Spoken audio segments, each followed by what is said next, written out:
আসসালামু আলাইকুম। Doctor consultancy থেকে আমি আসাদুল্লাহ কনসালটেন্ট বলছি, এমবিবিএস ফোর্থ ইয়ার। আজকে তোমাদের সাথে যে বিষয় নিয়ে আলোচনা করব সেটা হচ্ছে যে তুমি যদি মেডিকেল অ্যাডমিশন প্রস্তুতি নিয়ে থাকো তাহলে তুমি আর কোথায় কোথায় এই মেডিকেল অ্যাডমিশনের প্রস্তুতি দিয়ে তুমি অ্যাডমিশন দিতে পারবে, এমনকি তোমার চান্স ইনশাল্লাহ হয়ে যাবে। তো আসলে সবাই অনেকে ভাবো যে আমি মেডিকেল অ্যাডমিশন দিয়েছি, আমার তো আর কোনো উপায় নাই, চান্স হয়েছে, এখন আমি কি করব, ভার্সিটি অ্যাডমিশন নেওয়ার সময় নাই, এখন আমাকে দ্বারা হবে না, পারবো না। কিন্তু আমি তোমাকে দেখে দিচ্ছি মেডিকেল অ্যাডমিশন দেওয়ার পরও তোমার কী কী অ্যাডমিশন তুমি দিতে পারবে, এমনকি চান্স তোমার জন্য ইজি হয়ে যাবে, আর নতুন করে কোনো প্রস্তুতি নেওয়ার কোনো দরকার নাই। হ্যাঁ, তো অ্যাট ফার্স্ট তুমি যদি মেডিকেল অ্যাডমিশন একদম নিয়ে থাকো, তোমার যে প্রস্তুতি আছে এই প্রস্তুতি তোমার অলরেডি ডেন্টাল অ্যাডমিশন হয়ে যাবে, আর নতুন করে কোনো প্রস্তুতি নিতে হবে না। আজকে হচ্ছে বুধবার, কালকে বৃহস্পতিবার, পরের দিন শুক্রবারে কিন্তু তোমাদের 28শে ফেব্রুয়ারি ডেন্টাল অ্যাডমিশন। তো মোটামুটি সকলের জন্য শুভকামনা রইল। দাও, প্রশ্ন অনেক ইজি হবে। ডেন্টালের কাটমার্ক কিন্তু প্রায় 75-80-র মতো থাকে, আর ইজি প্রশ্ন দেখবে যে 75 থেকে 80টা প্রশ্ন তুমি একদম ইজিভাবে পারতাছো। হ্যাঁ, মেডিকেল অ্যাডমিশন থেকে ডেন্টাল অ্যাডমিশন অনেক অনেক ইজি হয়, আর ডেন্টাল অ্যাডমিশনের সিট আছে 500-র মতো।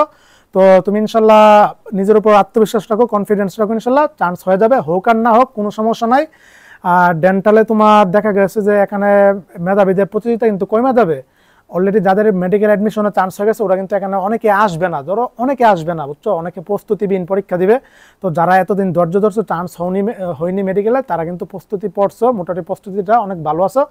প্রতিযোগিতা যদিও প্রায় 60-70 হাজার স্টুডেন্ট, কিন্তু মোটামুটি যারা প্রকৃতপক্ষে পড়ছে ওদের চান্স হয়ে যাবে ইনশাল্লাহ। হ্যাঁ, তো অ্যাট ফার্স্ট তোমার ডেন্টাল অ্যাডমিশন হয়ে যাচ্ছে মেডিকেল অ্যাডমিশন দেওয়া, আর ডেন্টাল অ্যাডমিশন দিয়ে আরেকটা অ্যাডমিশন হয়ে যাবে, সেটা হচ্ছে এএফএমসি। অলরেডি এএফএমসি পরীক্ষা কিন্তু হয়ে গেছে। তো তুমি যদি ডেন্টাল প্রস্তুতি নিয়ে থাকো তাহলে কিন্তু এএফএমসির প্রস্তুতি তোমার হয়ে যাবে। এএফএমসি এমনকি এএমসি, হ্যাঁ, দুটো এক পরীক্ষার মাধ্যমে দুটোটা নির্ধারিত হয়।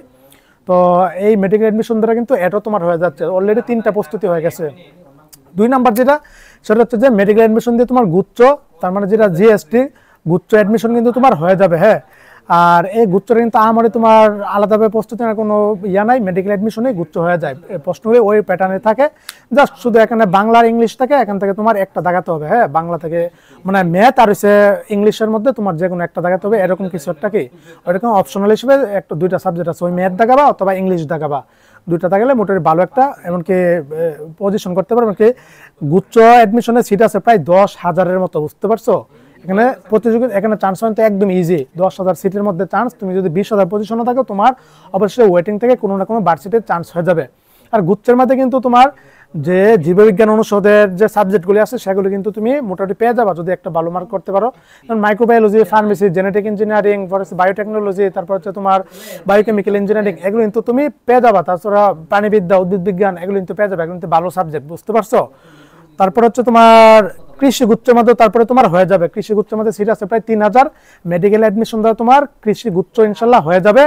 3,000 সিটের মধ্যে তুমি ভালো কিছু করতে পারবা। আর এখানে প্রস্তুতি বলতে এখানে ম্যাথ থাকে কৃষিতে, তো ম্যাথের জন্য বিগত ম্যাথগুলি তুমি সলভ করলে মানে পারবা ইনশাল্লাহ। হ্যাঁ, আমরি কিছু না, আর এটার জন্য আমরি প্যারা নেওয়ার কারণ নাই, পর্যাপ্ত পরিমাণ সময় আছে গুচ্ছ কৃষি গুচ্ছের জন্য, আর হচ্ছে গুচ্ছ যেটা এই গুচ্ছ অ্যাডমিশনের জন্য। হ্যাঁ, তারপরে তোমার আরো কি কি হয়ে যাবে মেডিকেল অ্যাডমিশন প্রস্তুতিতে, যে ইউ হয়ে যাবে, সি হয়ে যাবে, আর ইউ হয়ে যাবে, এগুলি বিজ্ঞান ইউনিট তোমার মেডিকেল অ্যাডমিশন দিয়ে হয়ে যাবে ইনশাল্লাহ। এগুলিতে বিজ্ঞান অনুষদের সাবজেক্টগুলি যদি তুমি পেয়ে যাও ভালো কিছু ইনশাল্লাহ করতে পারবা। ফার্মেসি, জেনেটিক ইঞ্জিনিয়ারিং, বায়োটেকনোলজি, প্রাণীবিদ্যা, উদ্ভিদ বিজ্ঞান, কিন্তু ভালো টপ সাবজেক্ট, বুঝতে পারছো। আর এএফএমসিতে বললাম আরেকটা অ্যাডমিশন আছে নিটুর। হ্যাঁ, নিটুর যেটা, এটা নিয়ে আমি পরবর্তীতে আরেকটা সম্পূর্ণ ভিডিও বানাবো। হ্যাঁ, নিটুর এটা কিন্তু একটা অর্থোপেডিক, এমনকি এটা মোটামুটি একটা ভালো একটা সাবজেক্ট মেডিকেল রিলেটেড। তুমি কিন্তু নামের আগে ডাক্তার লিখতে পারবে না, কিন্তু মোটামুটি ডাক্তারের মানে ইয়ার মধ্যে একটা ক্যারিয়ারতে জব করতে পারবা। হ্যাঁ, হসপিটালে। তারপর হচ্ছে তোমার আরেকটা যে নার্সিং অ্যাডমিশন, এটা মেডিকেল অ্যাডমিশন দিয়ে হবে না, এটার জন্য আলাদা প্রস্তুতি নিতে হবে। যাদের যেসব মেয়েরা আসো, ছেলেরা আসো, যাদের মেডিকেল স্বপ্ন ছিল, তো ওরা চাইলে কিন্তু মেডিকেল একটা সেক্টর ঢুকতে পারতেছো, নার্সিং। হ্যাঁ, নার্সিং তো মোটামুটি অনেক সিট আছে, তো নার্সিংয়ের জন্য আলাদা প্রস্তুতি নেওয়া লাগে। এখানে সব বিভাগের স্টুডেন্টরা প্রস্তুতি বোর্ডে অ্যাডমিশন দিতে পারে। তো এটাও বেস্ট একটা সাবজেক্ট মনে করি, মেডিকেল সেক্টর তুমি ঢুকার একটা সুযোগ পাচ্ছ।